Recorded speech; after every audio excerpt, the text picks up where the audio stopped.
Então, vou pedir que os irmãos abram aí, Atos dos Apóstolos. Nós começaremos lendo aí no versículo 30. Na semana passada, nós encerramos aí o 29 com a fala de Pedro, perguntando, né, para aqueles que estavam ali na casa de Cornélio, qual era o objetivo ou qual o motivo dele ter sido chamado para estar com eles ali em Cesareia. E agora ele vai responder e, na sequência, ele vai trazer aqui uma pregação. Acharam aí? Diz assim: Respondeu-lhe Cornélio: Faz hoje 4 dias que, por volta desta hora, estava eu observando em minha casa a hora nona de oração, e eis que se apresentou diante de mim um varão de vestes resplandecentes e disse: Cornélio, a tua oração foi ouvida e as tuas esmolas lembradas na presença de Deus. Manda, pois, alguém a Jope a chamar Simão por sobrenome Pedro. Acha-se este hospedado em casa de Simão, curtidor à beira-mar. Portanto, sem demora mandei chamar-te, e fizeste bem em vir. Agora, pois, estamos todos aqui na presença de Deus, prontos para ouvir tudo o que te foi ordenado da parte do Senhor. Então falou Pedro, dizendo: Reconheço por verdade que Deus não faz acepção de pessoas. Pelo contrário, em qualquer nação, aquele que o teme e faz o que é justo lhe é aceitável. Esta é a palavra que Deus enviou aos filhos de Israel, anunciando-lhes o evangelho da paz por meio de Jesus Cristo. Este é o Senhor de todos. Vós conheceis a palavra que se divulgou por toda a Judéia, tendo começado desde a Galiléia, depois do batismo que João pregou, como Deus ungiu a Jesus de Nazaré com o Espírito Santo e com poder, o qual andou por toda parte fazendo bem e curando a todos os oprimidos do diabo, porque Deus era com ele.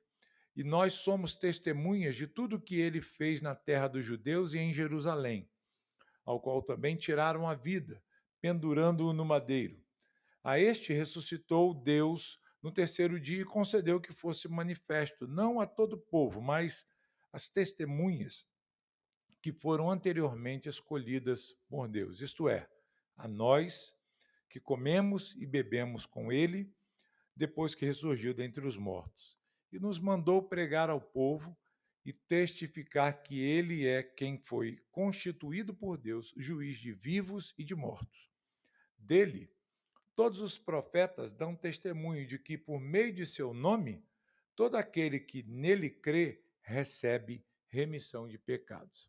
Então está aí, é um texto um pouco longo, que nós observamos aqui na nossa leitura de hoje, mas é um texto, queridos, importante, porque aqui nós temos a última pregação que Pedro faz aqui no livro de Atos. Isso não. Nós já vimos aqui algumas mensagens que Pedro ele pregou, os apóstolos pregaram, mas aqui a gente tem um registro dessa última mensagem feita pelo apóstolo Pedro. Só para que os irmãos tenham aqui noção, a gente possa se situar no texto, nós olhamos na semana passada a chegada de Pedro na casa de Cornélio. E chegando na casa de Cornélio, ele foi recebido ali primeiramente por Cornélio mesmo, teve aquele episódio dele ter se prostrado, né? E reverenciado ali o Pedro. E Pedro, então, o direcionou, mostrou como que ele deveria proceder, não se curvando e se prostrando a ele, porque ele era um homem comum, como qualquer outro. E a partir daí, então, Pedro entra e encontra uma multidão reunida ali, amigos, familiares, parentes de Cornélio, esperando para ouvir a mensagem. E aí nós encerramos com aquela pergunta que Pedro faz: olha, eu estou aqui e eu quero saber por que vocês nos chamaram ou mandaram me chamar para cá. E aí nós entramos, então, meus irmãos, no texto de hoje à noite. Pedro ele vai ouvir o relato de Cornélio, porque até então, embora os emissários lá que foram buscar Pedro tivessem contado a visão que Cornélio teve, mas agora é o próprio Cornélio que vai descrever isso. É o próprio Cornélio que vai mostrar para eles, para Pedro, contar para Pedro o que aconteceu. E aí ele narra a experiência dele. Nós não vamos focar aqui, queridos, nessa história, porque nós já vimos aqui pelo menos 2 vezes essa realidade já sendo apontada aqui, já estudamos sobre isso. Mas nós passaremos a olhar aí a partir do versículo 34 hoje, que é o texto que introduz a pregação de Pedro, né? Então, nós olharemos aí a pregação que Pedro faz até o versículo 43, que é uma pregação ah, completa, todo o evangelho é resumido ali, é sumarizado ali na fala de Pedro, mas é uma mensagem interrompida. A gente percebe que é, no meio dessa mensagem, ou pelo menos ao término dessa exposição completa aqui, não há tempo nem para Pedro fazer uma convocação aos ouvintes ao arrependimento, porque, na verdade, essa mensagem já está incutida, está aqui dentro da própria fala de Pedro. E é o que nós veremos depois, na próxima semana, se Deus nos permitir, é o que acontece logo em seguida a essa pregação, que o Espírito Santo vem. Acontece ali o Pentecoste gentio. Aquilo que aconteceu em Jerusalém, aquilo que aconteceu com os judeus ali na cidade, no dia de Pentecostes, e depois acontece também na cidade de Samaria, na região de Samaria, quando os samaritanos recebem também o Espírito Santo, vai acontecer aqui também em Cesareia, agora na casa de Cornélio, mas para um grupo diferente. O grupo que vai ser alcançado aqui é um grupo de gentios, de pessoas que não têm nenhuma ligação com o povo de Israel, né, com o povo de Deus. É o povo que está fora da aliança.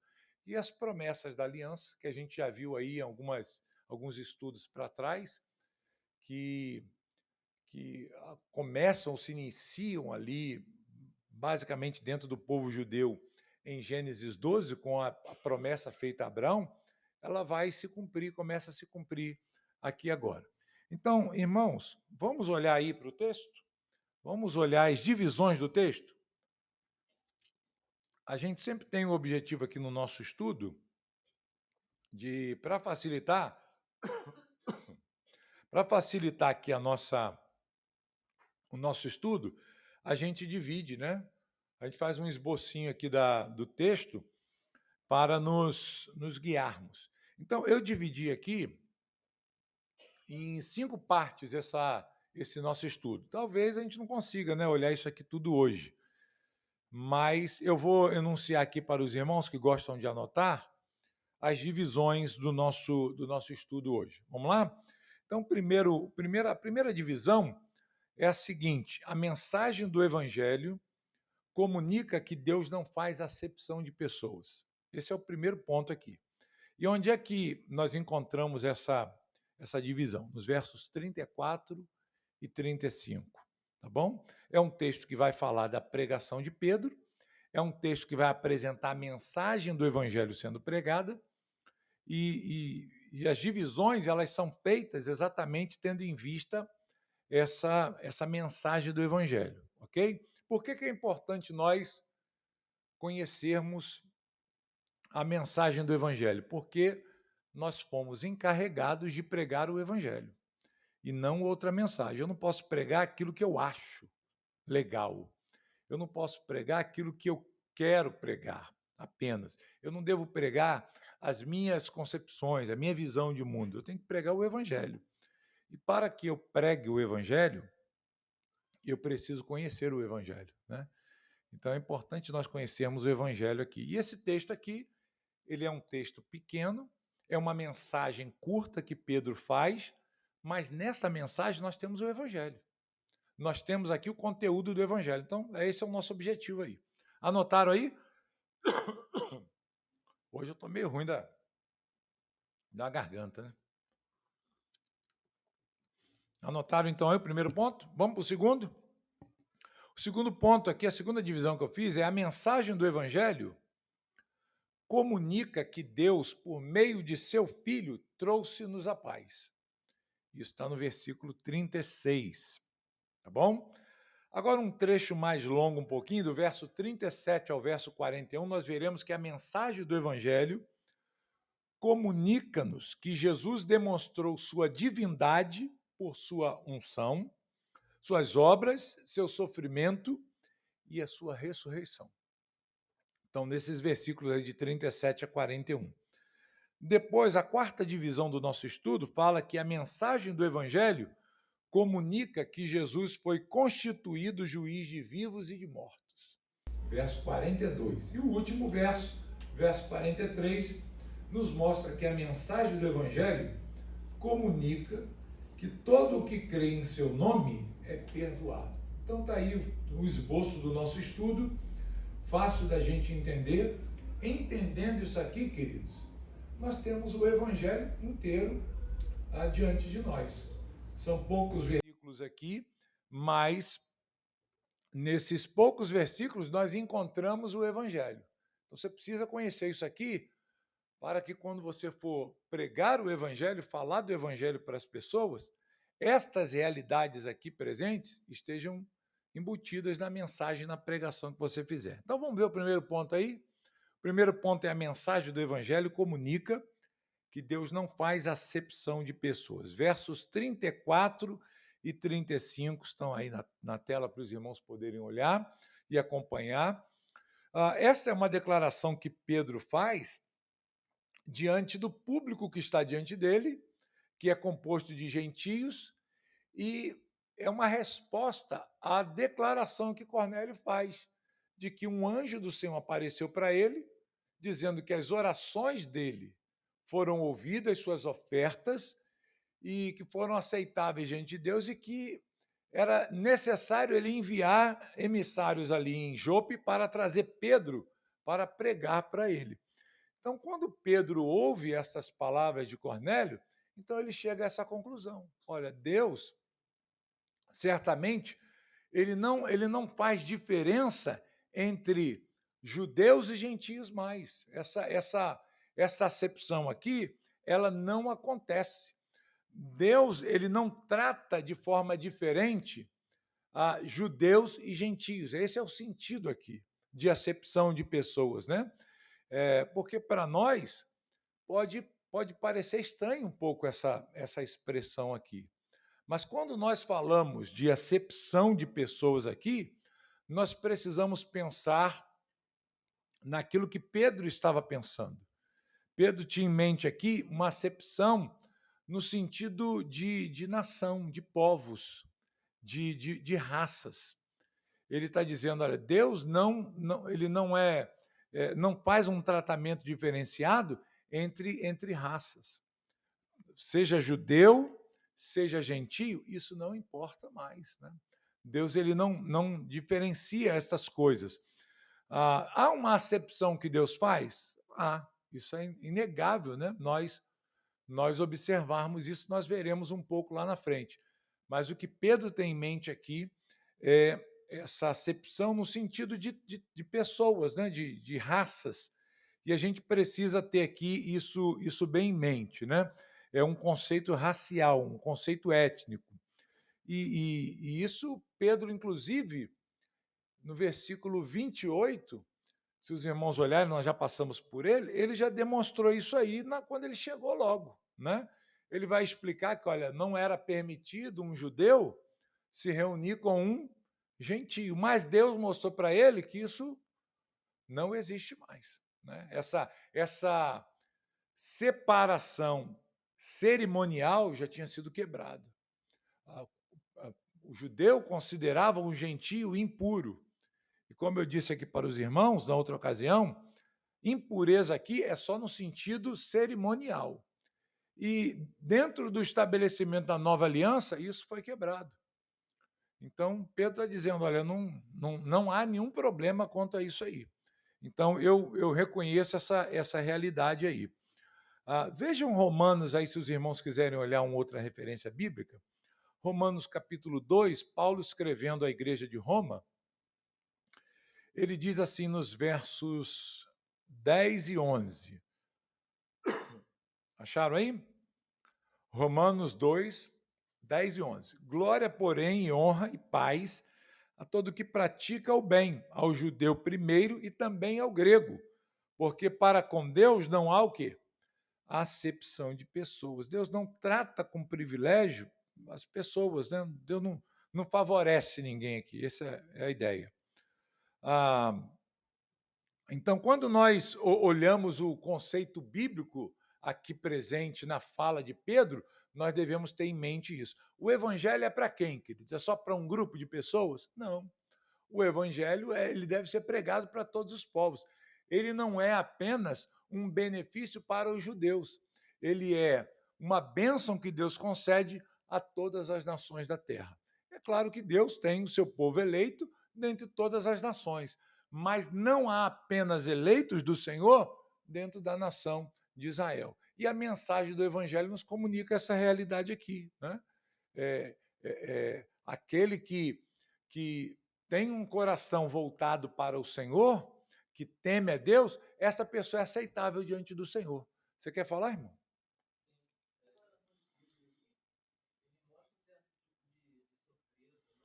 Ele fica espantado, né? Ele diz, olha, eu estou vendo, em outras palavras, estou vendo claramente que toda essa questão de separação foi, de fato, abolida. Foi abolida. Então, em qualquer lugar, o verso 35, não é isso? Olha só, verso 35, a gente vê essa defesa aí, né? Pelo contrário, em qualquer nação, aquele que o teme e faz o que é justo, lhe é aceitável.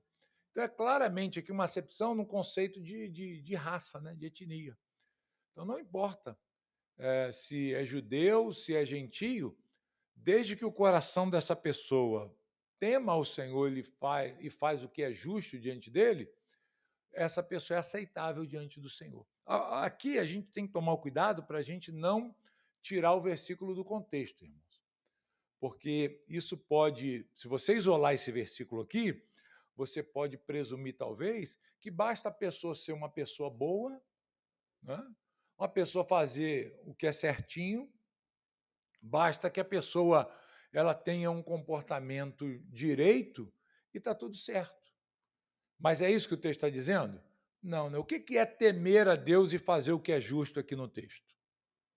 Quando você olha para o texto, versículo 35, Pedro está dizendo, não há acepção de pessoas. E isso é provado por quê? Porque em qualquer nação da terra, aonde alguém tema ao Senhor e faça o que é justo, essa pessoa é aceitável diante de Deus. Deus não vira o rosto para essa pessoa. Então, o que é temer a Deus aqui e fazer o que é justo? Você precisa conectar isso aqui àquilo que é visto na vida de Cornélio. Pedro está falando de Cornélio aqui. Cornélio ele era um homem temente a Deus. Era uma pessoa que temia ao Deus de Israel, ao único e verdadeiro Deus. Não é uma pessoa religiosa simplesmente, mas era uma pessoa que tinha uma vida de temor ao Senhor Deus Todo-Poderoso. Ele conhecia a religião judaica, ele conhecia os ensinamentos acerca do Deus de Israel. E ele fazia o que era justo no sentido de quê? Ele procurava praticar aquilo que era da lei. Ele procurava obedecer à lei de Deus através dos ensinamentos judaicos. Então, isso aqui é o que torna ou tornava a pessoa aceitável diante de Deus. Né? Pedro está dizendo, olha, qualquer pessoa que tema o verdadeiro Deus, que procure fazer a vontade de Deus escrita na sua palavra, esta pessoa ela é aceitável diante de Deus. Não importa se ela é só para judeu, não, é para todo mundo, né? Para qualquer um. Isso, a pessoa precisa crer no Senhor. Inclusive, o versículo final do nosso texto aponta para essa realidade, né? Então, assim, através da invocação do Senhor, de colocar a sua vida diante do Senhor e procurar fazer aquilo que lhe agrada, a pessoa ela é ela é aceitável diante de Deus e Deus providencia para ela o que é necessário para a sua salvação. O que Deus providenciou para a salvação de Cornélio? A pregação de Pedro, né? Deus deu uma visão para Cornélio, um anjo apareceu para ele e falou: vai lá, deu instrução para ele, vai lá e prega para. Manda chamar Pedro para ele vai pregar para você. Eu falei aqui para os irmãos que, assim, embora Cornélio fosse temente a Deus, embora Cornélio fizesse o que era justo, ele não era o quê? Ele não era salvo. Ok? Porque às vezes a pessoa pode imaginar isso. Não, a pessoa teme a Deus, né? Ela procura andar certinha, fazer certinho, tudo direitinho. Então ela está salvo. Não é isso não. O que é preciso para a pessoa ser salva? O que ela tem que fazer? Ela tem que crer. Ela tem que crer na obra de Cristo. Não basta apenas ela ter um comportamento moral, religioso, corretinho, bonitinho, né? É uma pessoa temente a Deus, faz tudo bonitinho, né? Não implica com ninguém, não atrapalha a vida de ninguém. Não é só isso aí, tá certo, gente? Então, o que Deus fez aqui? Deus providenciou salvação para ele. Vamos ver aí, vamos avançar um pouquinho? No capítulo seguinte, capítulo 11. Capítulo 11, verso 13 e 14, a gente descobre como que, de fato, Cornélio não era salvo. Ele era seguidor do judaísmo, de certa forma, ele temia o Deus verdadeiro, mas não era salvo ainda. Ele reconhecia, só há um Deus. Cornélio sabia disso? Sabia ou não sabia, gente? Sabia, né? Ele seguia a fé judaica, embora ele não fosse ainda um prosélito, mas ele conhecia, só existe um Deus, que é o Deus dos judeus. É o Deus de Abraão, de Isaac e de Jacó. É a ele que nós devemos adorar. E ele tem a sua lei, os seus preceitos, que é a lei de Moisés. Então nós devemos guardar essa lei. E ele procurava fazer o que era justo segundo a lei. Mas ele era salvo? Não. Como que a gente sabe que Cornélio não era salvo mesmo fazendo isso? Veja o versículo 13 e 14. Acharam? E ele nos contou como vira o anjo em pé em sua casa e que lhe dissera: envia a Jope e manda chamar Simão por sobrenome Pedro, o qual te dirá palavras mediante as quais serás salvo, tu e toda a tua casa. Então, olha só, era um homem que temia Deus, fazia o que era agradável a Deus, não era um imoral, uma pessoa imoral, como a gente vê no mundo hoje, né? Tem pessoas que não creem em Deus, não procuram viver uma vida reta, vivem de forma imoral, pecaminosa, é completamente diferente. Mas Cornélio vivia de forma certinha, né? Bonitinha. Só que o que o anjo falou para ele? Vai lá, Cornélio, manda trazer Pedro, porque ele vai pregar uma mensagem para você, e ouvindo esta mensagem, você será salvo juntamente com sua casa. Tá bom? Você levantou a mão? Você vive uma vida retinha, né? Você tem uma vida melhor até do que muito crente aí que está na igreja, né? Então, eu estou salvo. Na cabeça das pessoas, elas pensam isso. Eu estou salvo porque eu não faço mal a ninguém, gente. Eu conheço um monte de pastor que é safado, que engana as pessoas. Né? Eu conheço tanta gente que vai para a igreja, mas faz um monte de coisa errada. Eu não vou para a igreja, mas pelo menos, minha vida aqui certinho. Né? É isso aí. Faz a pessoa pensar isso, né? Ela precisa crer em Jesus, não é? Ela precisa crer. Veja o versículo 43 de Atos 10, voltando para o nosso texto, que é o último ponto do nosso estudo aqui, né? Mas só para já deixar isso bem claro. Olha o que diz aí. Dele, todos os profetas dão testemunho de que, por meio de seu nome, todo aquele que nele crê recebe o quê? Remissão de pecados. Como é que você recebe perdão de pecados? Como é que seus pecados são tirados? Quando você crê em Jesus. Mas eu faço tudo certinho, eu reconheço que assim, só há um Deus, eu vivo uma vida retinha, mas olha, eu não confesso Jesus como Senhor da minha vida, meu Salvador. Está salvo? Está salvo. Pode fazer tudo certinho, mas está perdido, né? Então é importante a gente ver isso aqui. Tá bom, gente? Então, o primeiro ponto da mensagem do Evangelho, a gente precisa esclarecer isso aqui, que a salvação ela não faz distinção entre pessoas. Deus salva a gente de todo lugar. Tá certo? Fala, pastor Marcelo. Há esses dois perigos, né? Há o perigo de você falar, olha, eu me acho justo demais, eu não faço nada de errado, tem muita gente pior do que eu aí nesse mundo, então eu acho que eu estou salvo. Eu acho que Jesus vai me aceitar lá no céu. Né?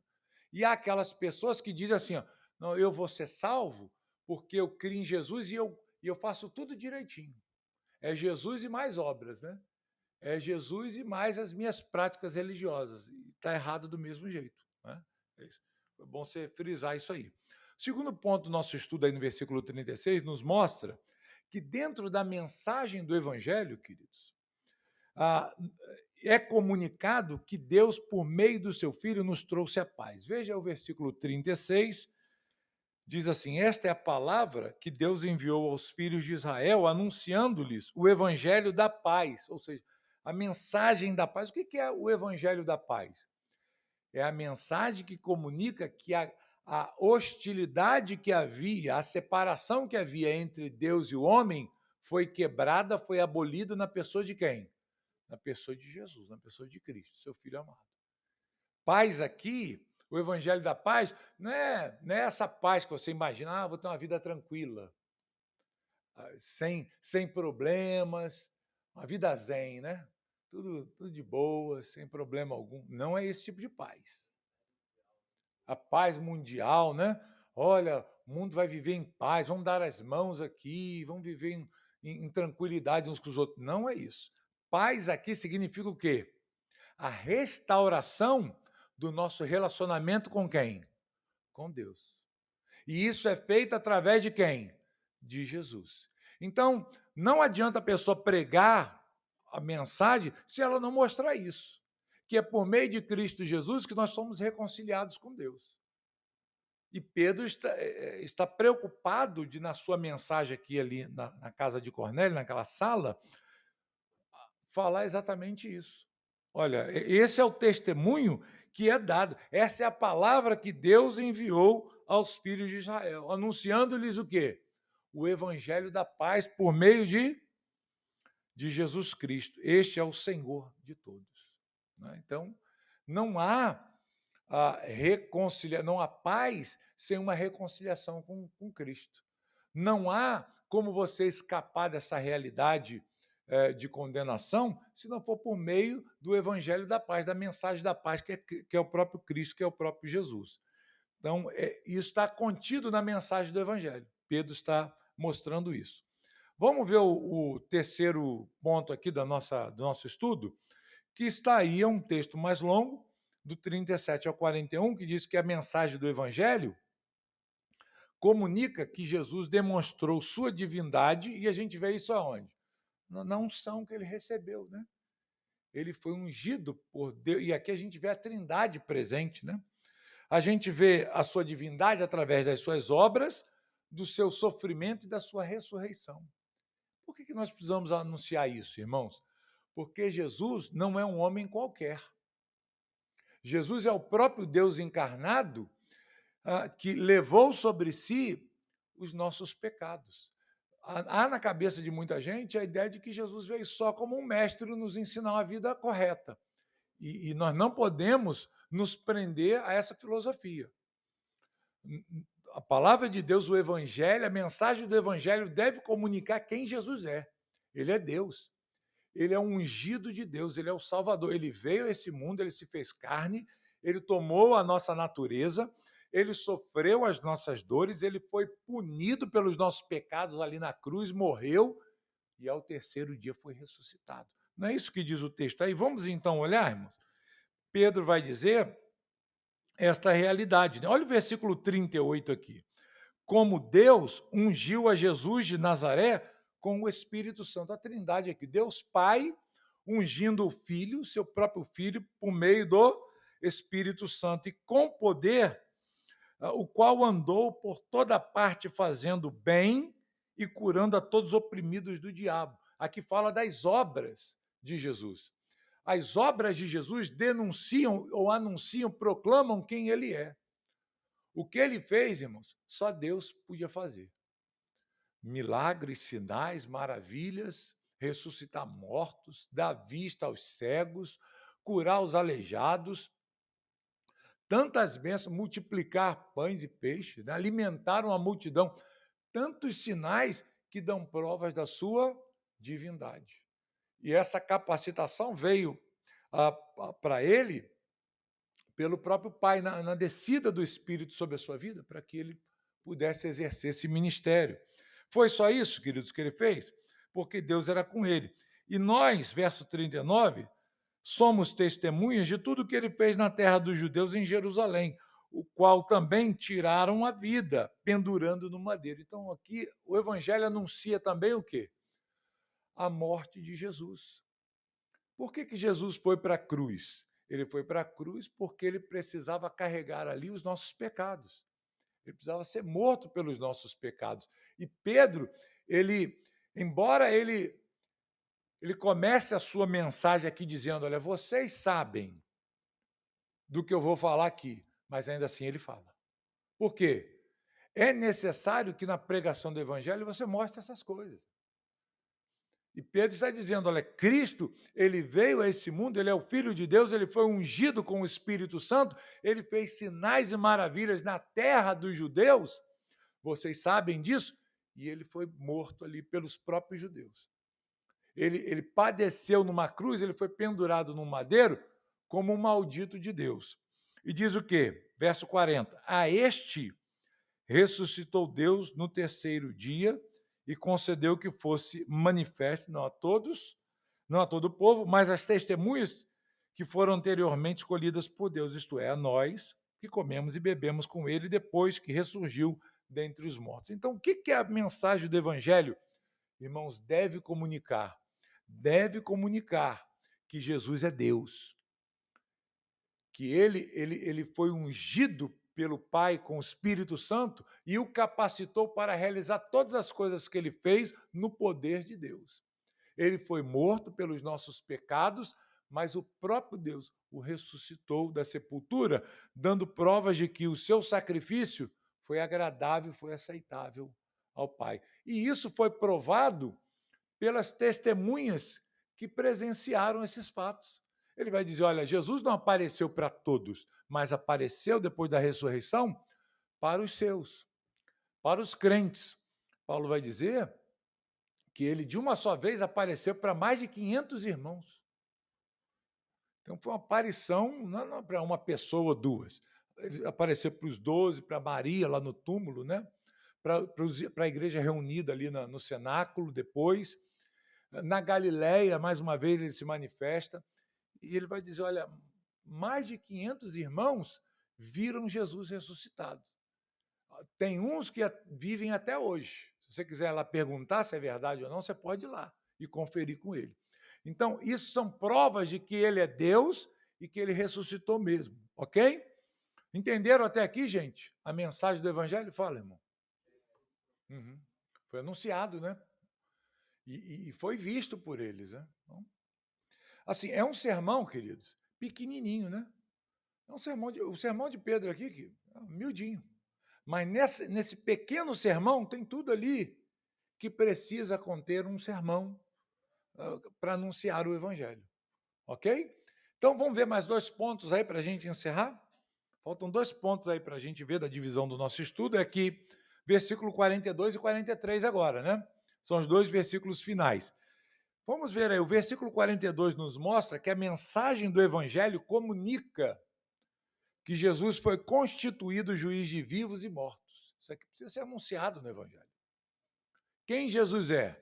Ele é o Filho de Deus, ele é Deus homem, ele é o Todo-Poderoso, ele morreu pelos nossos pecados, ele foi morto pelo seu próprio povo, ele carregou as nossas dores, as nossas culpas ali voluntariamente, ele ressuscitou ao terceiro dia e ele recebeu autoridade. Ele tem um nome que está acima de todo nome.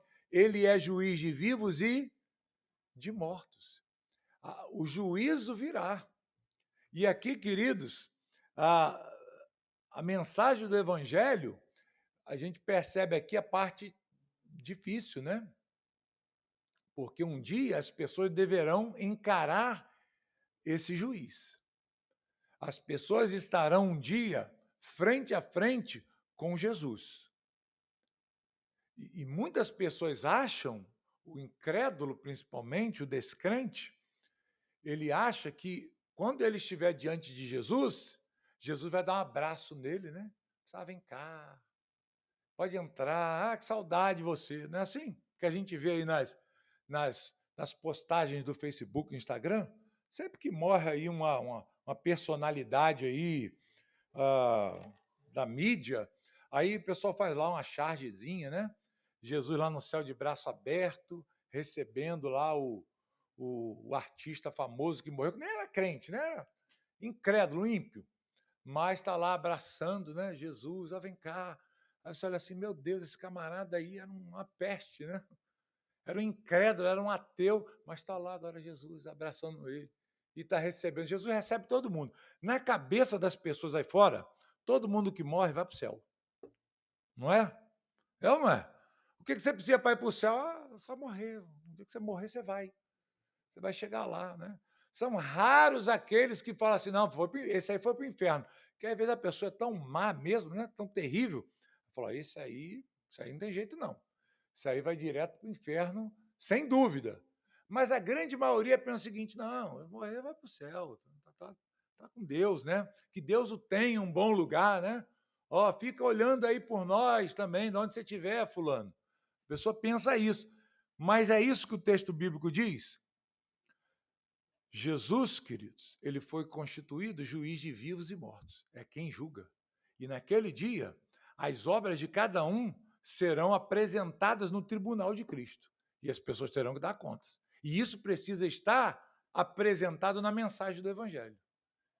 Pedro estava ali diante de um público que, né, estava ansioso por ouvir a palavra, mas ele não negou isso. Ele falou: esse Jesus que foi morto, não pense que ele não está tomado de autoridade. Pelo contrário, ele é juiz de vivos e mortos. Isso significa que nós deveremos dar contas a ele de toda a nossa vida.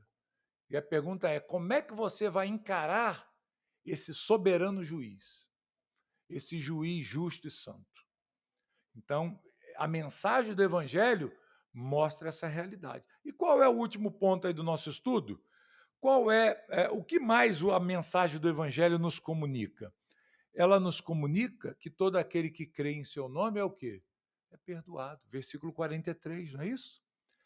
Ele recebe remissão de pecados. Ou seja, em Cristo, meus pecados são tirados de mim, são arrancados, foram colocados em Cristo e eu fui perdoado de uma vez por todas. Qual é a forma de eu escapar desse juízo que virá? De eu ser declarado justo diante desse juiz de vivos e mortos? Eu preciso o quê? Eu preciso crer. É difícil isso aqui, gente? Entender essa mensagem aqui? Não, né? É uma mensagem curtinha que Pedro faz. As pessoas entenderam essa mensagem? Pedro precisou desenhar para eles? Gente, olha aqui, tudo que eu falei aqui, deixa eu explicar para vocês direitinho. É assim, assim, assado. Aí desenhou Jesus na cruz lá, né? Ressuscitando, subindo ao céu, como um juiz vindo. Ele precisou fazer isso? Não. Ele não precisou nem fazer apelo, irmãos. Lá em Pentecostes, ele precisou, lembra? O que faremos então? Arrependei-vos, cada um seja o quê? Batizado. Se arrepender. Então, aqui, o chamado ao arrependimento já está no texto. O chamado ao arrependimento já está presente aqui. Tanto é, meus irmãos, que se vocês olharem aí, a sensação que a gente tem é que Pedro é interrompido. Verso 44 diz o que é isso? Vamos dar só uma prévia da próxima semana? Ainda Pedro falava estas coisas quando o quê? Caiu o Espírito Santo sobre todos que ouviam a palavra.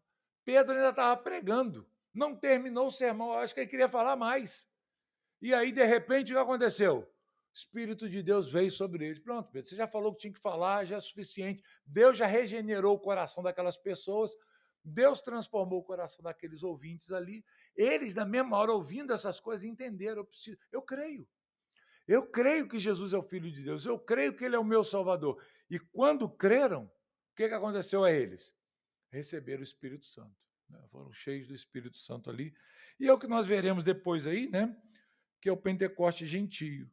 Deus dando também aos gentios o Espírito Santo. Por quê? Por que Deus deu aos gentios o Espírito Santo? Para mostrar, queridos, que ele não faz acepção de pessoas. Senão os judeus poderiam falar assim, como pensaram, né? Capítulo 11 a gente vai ver isso. Não, o Espírito Santo é nosso. Ou então dos samaritanos, mas dos gentios. Quando Pedro foi lá para Jerusalém, eles falaram, você entrou na casa de gentio e comeu com eles. Aí Pedro explicou, olha, mas aconteceu isso. O quê? Eu estava pregando, falando para eles, e Deus deu a eles o mesmo Espírito que nos deu em Pentecostes. O quê? Foi isso aí que ele fez. Mas como assim? Não sei. Deus deu a ele. Então eles ficaram pensando, bem, se Deus deu a eles o mesmo Espírito que está sobre nós, significa o quê? Que não há diferença. Tanto é que eles se apaziguaram, né? O versículo lá depois vai dizer, né? Então ficará. Então, glória a Deus por isso, né? Versículo 18 do capítulo 11. Então tudo bem, né? Se Deus fez, quem somos nós para dizer o contrário? Então, queridos, por que é importante? Para mostrar que não há distinção. Que isso é uma manifestação dada a todo aquele que crê. Não é o Espírito Santo não é algo exclusivo de uma só pessoa, de um grupo especial de crentes. Tá? Só crentes mais espirituais que têm o Espírito Santo. Nada disso. A Bíblia diz que todos nós fomos batizados no mesmo Espírito. E isso aqui é o que aconteceu. Tanto é que isso teve que ser público. Por que o Espírito Santo não vê os gentios de forma escondida, sem ninguém ver, sem ninguém saber? Porque isso precisava ser evidenciado, mostrado. Ok? Que não há aqui privilegiados nesse sentido, né? Então, é muito importante nós entendermos isso aqui, tá bom? Então, na semana que vem, na próxima oportunidade, nós falaremos sobre a descida do Espírito Santo sobre os gentios. Amém?